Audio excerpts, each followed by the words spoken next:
अबनपुर क्षेत्र स्थित मां मातंगी दिव्य धाम के पीठाधीश्वर डॉक्टर प्रेमासाई जी महाराज को व्हाट्सएप के माध्यम से जान से मारने की गंभीर धमकी मिलने का मामला सामने आया है। इस संबंध में उन्होंने थाना अबनपुर में लिखित आवेदन देकर आरोपी के खिलाफ कड़ी कानूनी कार्रवाई और स्वयं व अपने परिवार की सुरक्षा की मांग की है। प्राप्त जानकारी के अनुसार डॉक्टर प्रेमासाई महाराज धर्म, समाज, लव जिहाद, धर्मांतरण जैसे मुद्दों पर लगातार मंचों के माध्यम से प्रवचन देते रहे हैं।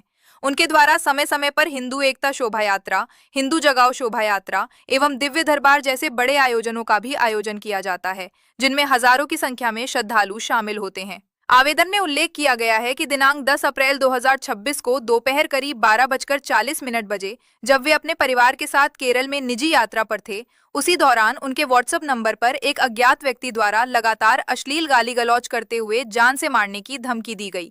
आरोपी ने न केवल उन्हें बल्कि उनके पूरे परिवार को खत्म करने की भी धमकी दी। बताया जा रहा है कि संबंधित मोबाइल नंबर की जांच करने पर वो जम्मू कश्मीर क्षेत्र का प्रतीत हो रहा है और ट्रू कॉलर पर हिलाल बानी नाम प्रदर्शित हो रहा है। पीड़ित ने यह भी बताया कि पूर्व में भी उन्हें प्रत्यक्ष एवं अप्रत्यक्ष रूप से धमकियां मिलती रही हैं, जिससे उनकी सुरक्षा को लेकर चिंता और बढ़ गई है। डॉक्टर प्रेमासाई महाराज ने अपने आवेदन में कहा है कि इस प्रकार की धमकियों को गंभीरता से लेते हुए समय रहते कार्रवाई आवश्यक है, ताकि किसी भी संभावित अप्रिय घटना को रोका जा सके। उन्होंने प्रशासन से मांग की है कि आरोपी की जल्द पहचान कर उसके खिलाफ कठोर वैधानिक कार्रवाई की जाए तथा उन्हें, उनके परिवार और धाम से जुड़े श्रद्धालुओं को पर्याप्त सुरक्षा उपलब्ध कराई जाए। पुलिस ने आवेदन प्राप्त होने की पुष्टि करते हुए मामले की जांच शुरू करने की बात कही है।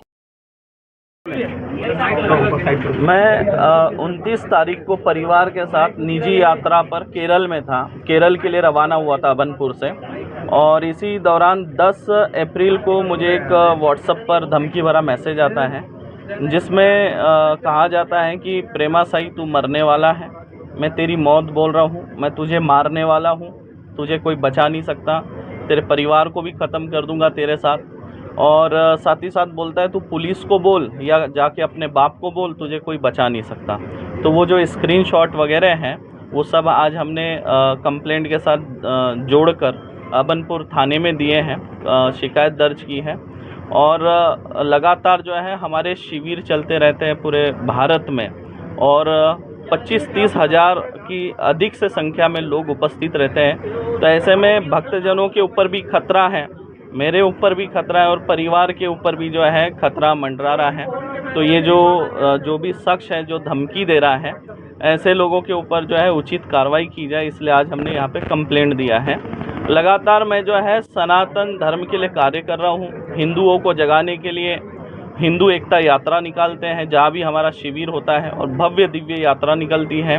हिंदू जगाओ शोभा यात्रा हम निकालते हैं। धर्मांतरण के विरोध में हम खुलकर बोलते हैं। लव जिहाद और अन्य प्रकार की जिहाद पर एवं अनेक सामाजिक विषयों पर मैं मन से तथ्यपरक वक्तव्य देता हूं, जिस वजह से ऐसे कुछ असामाजिक तत्व जो है लगातार धमकी देते रहते हैं। और धमकी इसके पहले भी आई है, और इसके पहले एक बार देशी कट्टा लेकर धाम में भी एक व्यक्ति घुस गया था, और उस समय हमने शिकायत भी की थी, लेकिन पुलिस ने उसके ऊपर उचित कार्रवाई न करते हुए उसे छोड़ दिया था। उसके साथ जो देशी कट्टा था उसको भी बरामद नहीं किया और उसको छोड़ दिया गया था। उस समय एक ऐसी घटना बिरेजर थाने में घटित हुई थी। तो इसी तरह जो है असामाजिक तत्वों से खतरा बना हुआ है, और अगर धमकी मिल रही है तो उसकी शिकायत करना भी ज़रूरी है। वैसे सोशल मीडिया पर, इंस्टाग्राम पर कमेंट के माध्यम से अक्सर धमकी आते रहती है, लेकिन ये डायरेक्ट व्हाट्सएप पर धमकी थी, थ्रेट था, इसलिए आज हम शिकायत दर्ज कराने आए।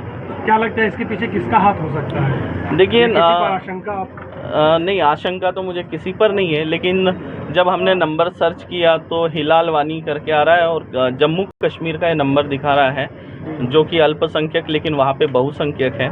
और अब वो पता नहीं नंबर किसके नाम पे, वो तो जांच में पता चलेगा आगे। आपने पहले भी इससे पहले शिकायत की थी इस मामले की? ये पहले आपको धमकी दी गई थी? नहीं, इसके पहले तो धमकी आती थी, कमेंट के माध्यम से आती थी, लेकिन हम इग्नोर करते थे। लेकिन इस बार डायरेक्ट व्हाट्सएप पर धमकी आई है, तो इसलिए हम लिखित शिकायत दे रहे हैं। सर, उचित कार्रवाई अगर नहीं होती तो? उचित कार्रवाई होनी चाहिए, क्योंकि देखिए यहाँ पर भगवा ध्वज लेकर चलने वाली सरकार है, और मुझे पूर्ण आशा है कि उचित कार्रवाई होगी। और मैं सरकार से भी मांग करना चाहता हूँ कि मैं सनातन धर्म के लिए कार्य कर रहा हूँ, सनातनियों को एकजुट करने का कार्य कर रहा हूँ। धर्मांतरण के विरुद्ध में लगातार हम शिविर लगा रहे हैं। बस्तर जैसे संभाग में जहां आज तक कोई दिव्य दरबार नहीं लगाया, बीजापुर हो गया, सुकमा हो गया, नारायणपुर हो गया, ऐसे नक्सलग्रस्त क्षेत्रों में जाके भी हम दिव्य दरबार लगा रहे हैं। नारायणपुर में ऐतिहासिक दरबार लगा था जहाँ पे 30,000 से अधिक की संख्या में भक्तजन पहुँचे थे। ये इतिहास में पहली बार ऐसा हुआ। हिंदू जागरा है और जो धर्मांतरण हो रहे हैं, धर्मांतरित हो जा रहे हैं, ऐसे लोगों को हम घर वापसी भी करा रहे लगातार। कि जो भी अराजक था तो उस पर किस प्रकार की कार्रवाई चाहते हैं? जो भी कानूनी तौर से जो भी संविधान में लिखा है उस हिसाब से उनके ऊपर उचित कार्रवाई की जाए।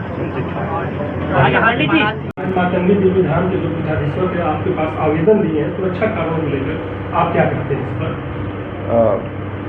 उनके द्वारा एक आवेदन दिया गया है और जिसमें उनके द्वारा जिक्र किया गया है कि जब वो केरल के दौरे में थे तो व्हाट्सएप के थ्रू उनको मैसेज आया जिसमें धमकी भरा स्टेटमेंट टाइप से है, तो उसी के संबंध में उन्होंने कार्रवाई को तो आवेदन दिया है। ठीक।